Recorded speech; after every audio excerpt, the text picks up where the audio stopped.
तो आज આપણે ચર્ચા કરીશું પૃથ્વીના ચુંબકીય ક્ષેત્રના પ્રાચલો. પૃથ્વીના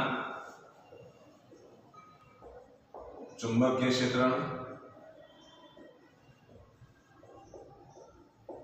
પ્રાચલ.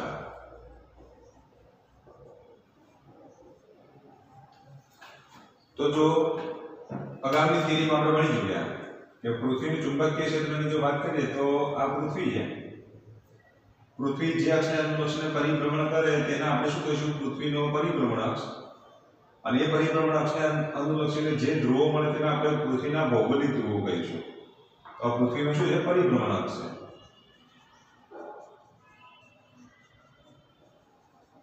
આને અનુલક્ષીને પૃથ્વી ઓમેગા જેટલા કોણીય વેગથી શું કરે? પરિભ્રમણ કરે. और पृथ्वी जब ओमेगा જેટલા કોણીય વેગથી પરિભ્રમણ કરે તો પરિભ્રમણ અક્ષ પર આવેલા ધ્રુવોને આપણે કયા ધ્રુવ કહીશું? તો ભૌગોલિક ધ્રુવ કહીશું. આને આપણે શું કહીશું? તો ભૌગોલિક ઉત્તર ધ્રુવ કહીશું. અને આને આપણે શું કહીશું? ભૌગોલિક દક્ષિણ ધ્રુવ. હવે અગાઉની થિયરીમાં આપણે વાત કરીએ પ્રમાણે પૃથ્વીનું ચુંબકીય ક્ષેત્ર સનાથી ઉદ્ભવે છે આપણે વાત કરી ચૂક્યા. અને તેને અનુરૂપ આપણને બે ધ્રુવો મળ્યા હતા. એ પૃથ્વીનો આ ચુંબકીય ક્ષેત્રનો ઉત્તર ધ્રુવ અને આ દક્ષિણ ધ્રુવ. તો આ બંનેને જોડતી રેખા આપણે આ રીતે દોરી શકીએ. તો આને આપણે શું કહીશું? પૃથ્વીનો ચુંબકીય ક્ષેત્રનો ઉત્તર ધ્રુવ. તો ચુંબકીય ઉત્તર ધ્રુવ અને ચુંબકીય દક્ષિણ ધ્રુવ.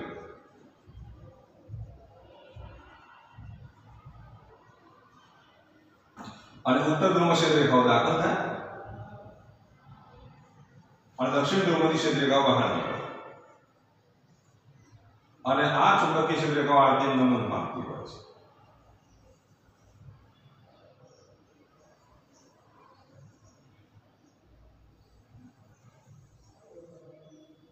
અવનમન ધરાવે છે. तो आ चुंबकीय क्षेत्र रेखाओं है. શું છે? આ ચુંબકીય ક્ષેત્ર રેખાઓ.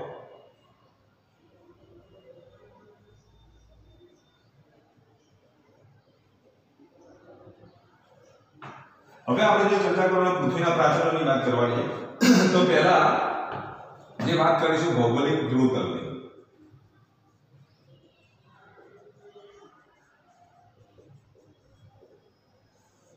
जियोग्राफिक मेरिडियन કહેવાય અથવા જ્યોગ્રાફિક મેરિડિયન કહીશું. એને આપણે GM વડે પણ દર્શાવી શકીએ. ધ્રુવતલ એટલે મેરિડિયન અને ભૌગોલિક એટલે જીઓગ્રાફી અથવા જીઓગ્રાફી અથવા જ્યોગ્રાફી તમે જે કહો. તો આને આપણે ભૌગોલિક ધ્રુવતલ કહીશું. ભૌગોલિક ધ્રુવતલ કઈ રીતે મળે એની આપણે વાત કરીએ તો ભૌગોલિક ધ્રુવતલ માટે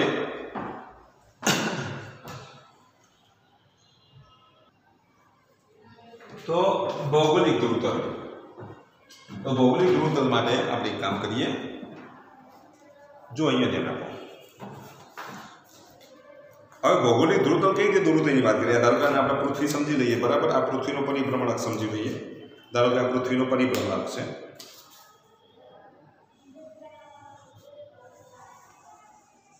આ રીતે પરિભ્રમણ. હવે કોઈ બિંદુ લઈએ. હવે કોઈ સ્થળ છે. સ્થળ ઉપર તમે આ રીતે ઉત્તર દક્ષિણ દિશા દોરી શકો. અક્ષાંશને અનુલક્ષીને તમે રેખા દોરો તો આવી અક્ષાંશ રેખા દોરી શકાય. શું દોરી શકાય? અક્ષાંશ રેખા. તો એનો ભ્રમણ અક્ષ થયો. હવે આ ભ્રમણ અક્ષને અનુલક્ષીને તમે ઉર્ધ્વ સમતલ જે દોરો. અહીંયા આને અનુલક્ષીને ઉર્ધ્વ સમતલ આ રીતે દોરવામાં આવે. ધારો કે ઉર્ધ્વ સમતલ. તો આ જે ઉર્ધ્વ સમતલ આપણે દોરીએ છીએ એ ઉર્ધ્વ સમતલને શું કહેવાય? બોલો. તો ભૌગોલિક ધ્રુવતલ કહેવાય. તો અક્ષાંશમાંથી પસાર થતી હોય અથવા તો પરિભ્રમણ અક્ષમાંથી પસાર થતી રેખાને અનુલક્ષીને જે ઉર્ધ્વ સમતલ આ રીતે દોરવામાં આવે એવા ઉર્ધ્વ સમતલને આપણે શું કહીશું? તો ભૌગોલિક ધ્રુવતલ કહીશું. શું કહેવાય? ભૌગોલિક ધ્રુવતલ કહેવાય. તો અહીંયા આપણે કહી શકીએ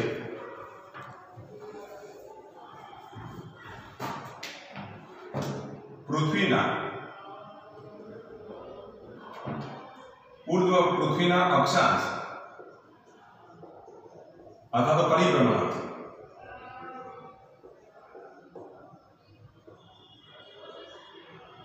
જેની એક બાજુ હોય તેવા ઉર્ધ્વ સમતલને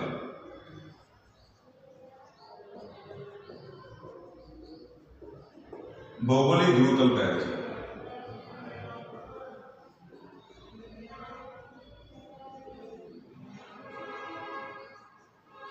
હવે આપણે વાત કરીએ ચુંબકીય ધ્રુવતલની।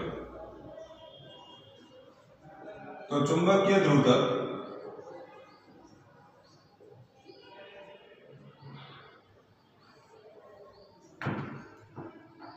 તો પૃથ્વીની ચુંબકીય ક્ષેત્રરેખા।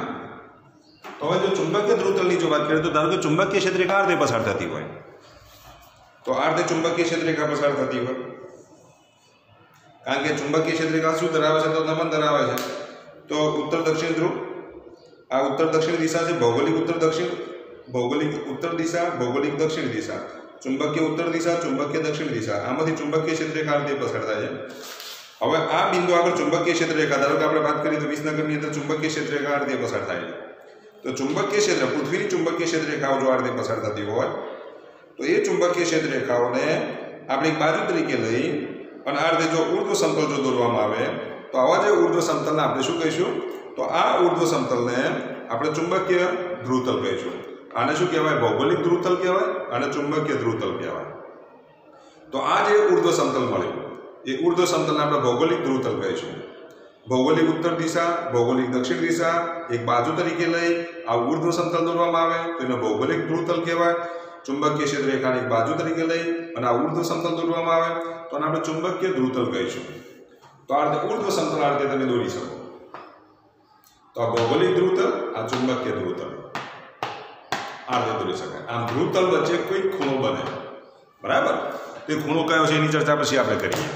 તો જો પૃથ્વીની ચુંબકીય ક્ષેત્રરેખા એક બાજુ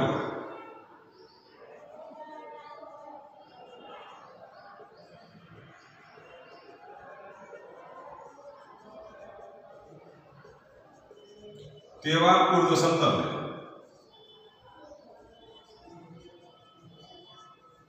ચુંબકીય ધ્રુવતલ કહે છે।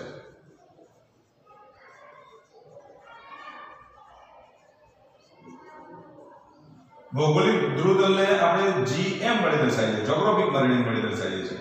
તો ચુંબકીય ધ્રુવતલને MM વડે દર્શાવવામાં આવે, મેગ્નેટિક મેરિડિયન કહેવાય। શું કહેવાય? Magnetic meridian. તો આને આપણે ચુંબકીય ધ્રુવતલ કહીશું। તો આવું એક આપણે ઉર્ધ્વ સમતલ દોરીએ તો આ રીતે તમે એક ઉર્ધ્વ સમતલ દોરી શકો। બીજું ઉર્ધ્વ સમતલ આપણે આ રીતે દોરીએ, બે વચ્ચે કંઈક ખૂણો છે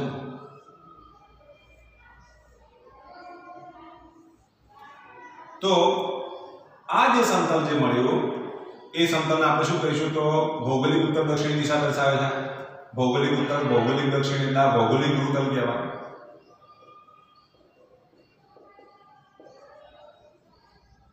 આને આપણે ભૌગોલિક ઉત્તર દિશા કહીએ તો આ ભૌગોલિક દક્ષિણ દિશા છે તો આને આપણે ભૌગોલિક ઉત્તર, ભૌગોલિક દક્ષિણ કહી દઈએ, બરાબર? તો આ જે સમતલ મળે, આવું ઉર્ધ્વ સમતલ જે મળે એ ઉર્ધ્વ સમતલને આપણે શું કહીશું? ભૌગોલિક ધ્રુવતલ કહીશું। એટલે જો આ જે એ ચુંબકીય ઉત્તર, ચુંબકીય દક્ષિણ, ધારો કે ચુંબકીય ઉત્તર છે, આ ચુંબકીય દક્ષિણ છે તો એના પરથી આવું એક ઉર્ધ્વ સમતલ આપણે આવું દોરી શકીએ। અને આવું જે ઉર્ધ્વ સમતલ આપણે જો દોરી શકતા હોય તો આવા સમતલને આપણે શું કહીશું? બોલો? તો ચુંબકીય ધ્રુવતલ કહેવાય।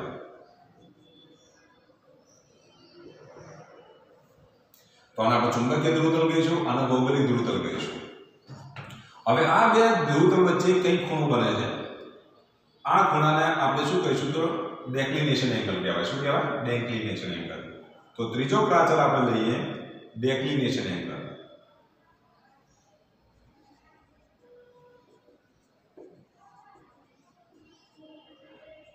એના આપણે શેના વડે દર્શાવીએ? તો ડેક્લિનેશનનો D લઈશું, અથવા તમે થીટા વડે દર્શાવતા હો પણ ચાલે। તો આ ડેક્લિનેશન એંગલ। તો ડેક્લિનેશન એંગલ કોને કહેવાય? તો ભૌગોલિક ધ્રુવતલ અને ચુંબકીય ધ્રુવતલ વચ્ચેના ખૂણાને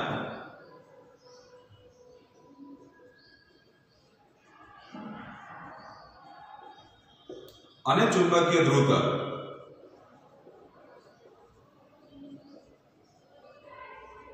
વચ્ચેના ખૂણાને ડેક્લિનેશન એંગલ કહે છે।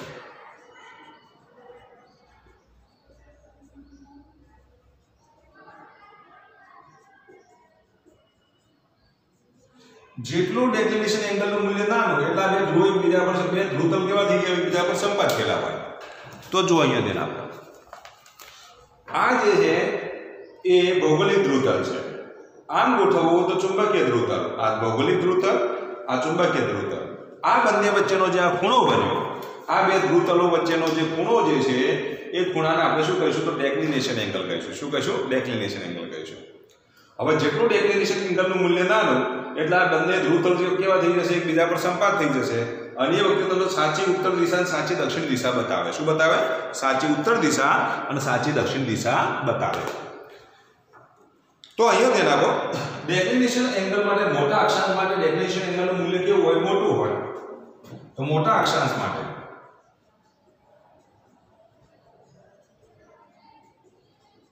ડેક્લિનેશન એંગલનું મૂલ્ય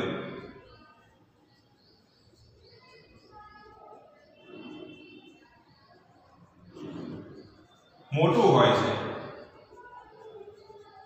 અને નાના અક્ષાંશ માટે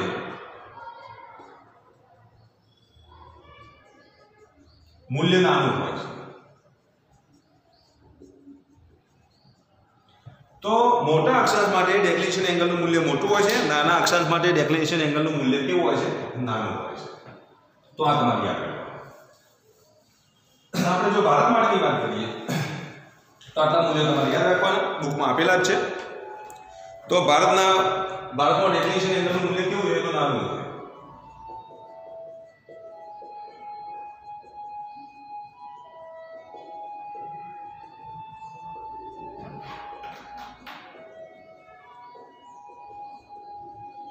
તો ભારતની જો વાત કરીએ તો ભારતમાં ડેક્લિનેશન એંગલનું મૂલ્ય નાનું છે. મુંબઈની જો વાત કરીએ, દિલ્હીની વાત કરીએ તો દિલ્હી માટે જો વિચારીએ તો બુકમાં મૂલ્ય આપેલું છે. જુઓ તો દિલ્હી માટે ડેક્લિનેશન એંગલનું મૂલ્ય કેટલું? તો 0.041 કળા ઈસ્ટ. અને મુંબઈ માટેની જો વાત કરીએ તો 0.53 કળા, સોરી 58 કળા વેસ્ટ. આ મૂલ્ય તમારે યાદ રાખવાનું. તો ભારતમાં ડેક્લિનેશન એંગલનું મૂલ્ય નાનું છે. દિલ્હી માટેની વાત કરીએ તો 0.41 કળા ઈસ્ટ છે. મુંબઈ માટે 0.58 કળા વેસ્ટ છે. ખૂબ જ નાનું મૂલ્ય હોવાના લીધે સાચી ઉત્તર અને સાચી દક્ષિણ દિશા બતાવે. જો ચુંબકીય સોય જો ગોઠવવામાં આવે તો ચુંબકીય કંપાસ જો ગોઠવવામાં આવે તો એ ચુંબકીય સોય જે ચુંબકીય ઉત્તર દક્ષિણ દિશામાં જે ગોઠવાય છે એ સાચી ઉત્તર દિશા સાચી દક્ષિણ દિશા બતાવે. ભૌગોલિક ઉત્તર દિશા બતાવે, ભૌગોલિક દક્ષિણ દિશા બતાવે છે. કેમ? કારણ કે મૂલ્ય 1 અંશ કરતો પણ નાનું છે. કેવું છે? 1 અંશ કરતો નાનું છે. તો ભારતમાં ચુંબકીય સોય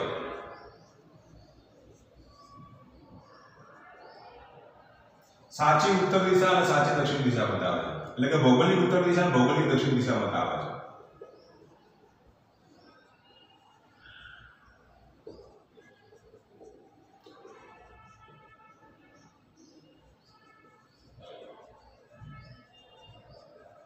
દક્ષિણ દિશામાં સ્થિર થાય છે. હવે જોઈએ જણાવો, ચુંબકીય ક્ષેત્રરેખાઓ આ રીતે ઢળતી હોય છે. જો અહીંયા વિચારીએ તો અહીંયા આ રીતે શિરોનામ દિશામાં ઢળતી હોય છે. અહીંયા જો વિષુવવૃત્ત માટેની વાત કરીએ તો સમક્ષિતિજ હોય છે. બરાબર. ફરી પાછું ધ્રુવ આગળ કેવી હોય છે? તો શિરોનામ હોય છે. તો કહેવાનો મતલબ એ કે ચુંબકીય ક્ષેત્રરેખાઓ આ રીતે ઢળતી હોય છે. કેવું હોય છે? ઢળતી હોય. અને ચુંબકીય ક્ષેત્રરેખાઓ જો ઢળતી હોય તો ચુંબકીય ક્ષેત્રરેખા એ ચુંબકીય ધ્રુવતલ સાથે પણ શું બનાવે? ખૂણો બનાવે. ધારો કે આપણે હું ચુંબકીય ક્ષેત્રરેખા દોરી દઉં. ધારો કે આ કોઈ એક સ્થળ છે પૃથ્વીનું અને પૃથ્વીના સ્થળે આગળ ચુંબકીય ક્ષેત્રરેખા દોરવામાં આવે તો એમાં આપણે જો સ્પર્શક દોરીએ તો સ્પર્શકની દિશા થાય. અને આ સ્પર્શકની દિશા ચુંબકીય ક્ષેત્રની દિશા બતાવે છે. અને આ ચુંબકીય ક્ષેત્રને હું બી વડે દર્શાવો. પૃથ્વીના ચુંબકીય ક્ષેત્રને જો બી વડે દર્શાવવામાં આવે તો આ ચુંબકીય ક્ષેત્ર એ ચુંબકીય ધ્રુવતલ સાથે કંઈક ખૂણો બનાવે. અને આ ધ્રુવતલને આપણે શેના વડે દર્શાવી દઈએ? તો આ ખૂણાને શેના વડે દર્શાવીશું? તો ડીપ એંગલ વડે દર્શાવીશું. શેના વડે દર્શાવીશું? Deep angle. તો ચોથા પ્રાચલની જો આપણે વાત કરીએ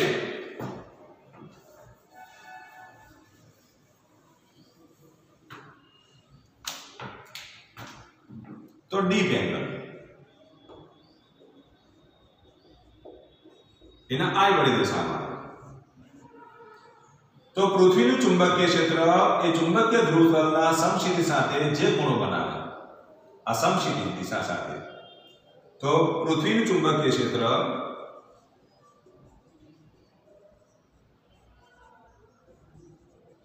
ડી એ ચુંબકીય ધ્રુવતલ સાથે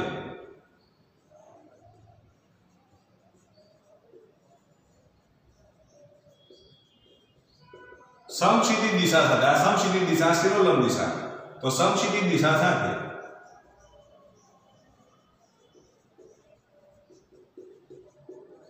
જે ખૂણો બનાવે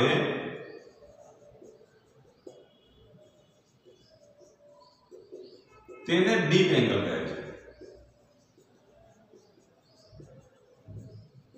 તેને સંકેતમાં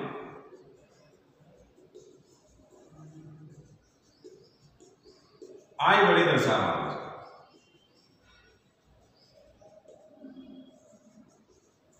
છે તો સંકેતમાં I વડે દર્શાવીશું તો આમ ચુંબકીય ક્ષેત્રનો ચુંબકીય ધ્રુવતલમાં બે ઘટકો વિચારી શકાય તો ચુંબકીય ક્ષેત્રના ચુંબકીય ધ્રુવતલમાં બે ઘટકો વિચારી શકાય તો સદિશ B ના ચુંબકીય ધ્રુવતલમાં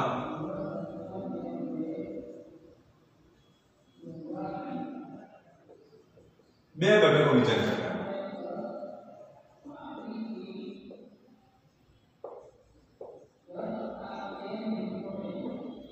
एक समक्षितिज घटक जेना आपणे HE वडे दर्शावीए आ समक्षितिज घटक जेना आपणे HE वडे दर्शावीशुं HE बराबर शुं लखीशुं B cos I અને બીજો શિરોલંબ ઘટક એને આપણે ZE વડે દર્શાવીશું ZE बराबर B sin I तो समक्षितिज घटक HE बराबर B cos I શિરોલંબ ઘટક ZE बराबर B sin I तो આવા બે ઘટકો આપણે વિચારી શકીએ તો આ સમક્ષિતિજ ઘટક છે આ ચુંબકીય ક્ષેત્રનો શિરોલંબ ઘટક છે અહીંયા આપણે B ની બરાબર તમે આવું લખી શકો કે સદિશ B બરાબર સદિશ HE વત્તા ZE માટે b નું મૂલ્ય જો શોધવું હોય તો b બરાબર વર્ગમૂળમાં HE સ્ક્વેર વત્તા ZE સ્ક્વેર આ સૂત્રની મદદથી તમે ચુંબકીય ક્ષેત્રનું મૂલ્ય શોધી શકો બીજી વાત એ આના પરથી તમે ડીપ એંગલ શોધવો હોય તો અહીંયા આપણે બેનો ગુણોત્તર લઈએ તો HE ZE અથવા સોરી ZE HE અને ZE HE બરાબર શું લખીશું b sin I ભાગ્યા b cos I b ઉડી જશે sin I cos I બરાબર tan I તો tan I બરાબર શું મળશે ZE HE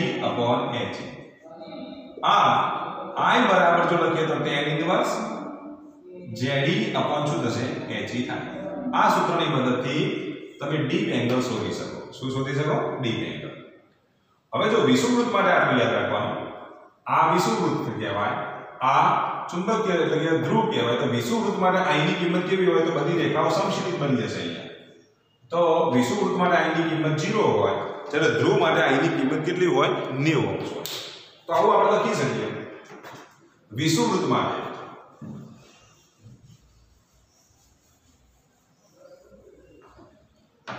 તો વિષુવવૃત્ત માટે આ બધા ઓબ્જેક્ટિવ માટે જરૂરી પ્રશ્ન છે તો વિષુવવૃત્ત માટે ડીપ એંગલ I बराबर 0 માટે cos I बराबर 1 sin I बराबर 0 થાય તો એ વખતે h ની કિંમત કેટલી થશે બોલો cos I ની કિંમત h ની કિંમત cos I ની કિંમત 1 મૂકી દો તો h ની કિંમત કેટલી તો b જેટલી અને z ની કિંમત કેટલી તો sin I ની કિંમત 0 થઈ જશે તો b * 0 એટલે 0 તો એમ કે h ની કિંમત b જેટલી થાય z ની કિંમત કેટલી થાય 0 થાય તો વિષુવવૃત્ત માટે આપણે આવું લખી શકીએ ધ્રુવો માટેની વાત કરીએ ધ્રુવો માટે ડીપ એંગલ I બરાબર 90 અંશ તો cos I 90 cos 90 એટલે 0 sin I બરાબર 1 તો cos I ની કિંમત જોઈએ 0 મૂકી દઈએ તો h ની કિંમત કેટલી તો 0 અને z ની કિંમત કેટલી તો અહીંયા sin I ની કિંમત 1 મૂકી દો તો z ની કિંમત કેટલી થાય b જેટલી થાય તો આને આપણે ચુંબકીય ક્ષેત્રના શું કહીશું પ્રાચલો કહીશું તો આ થિયરી મોસ્ટ ટાઈમલી છે તૈયાર કરી દેજો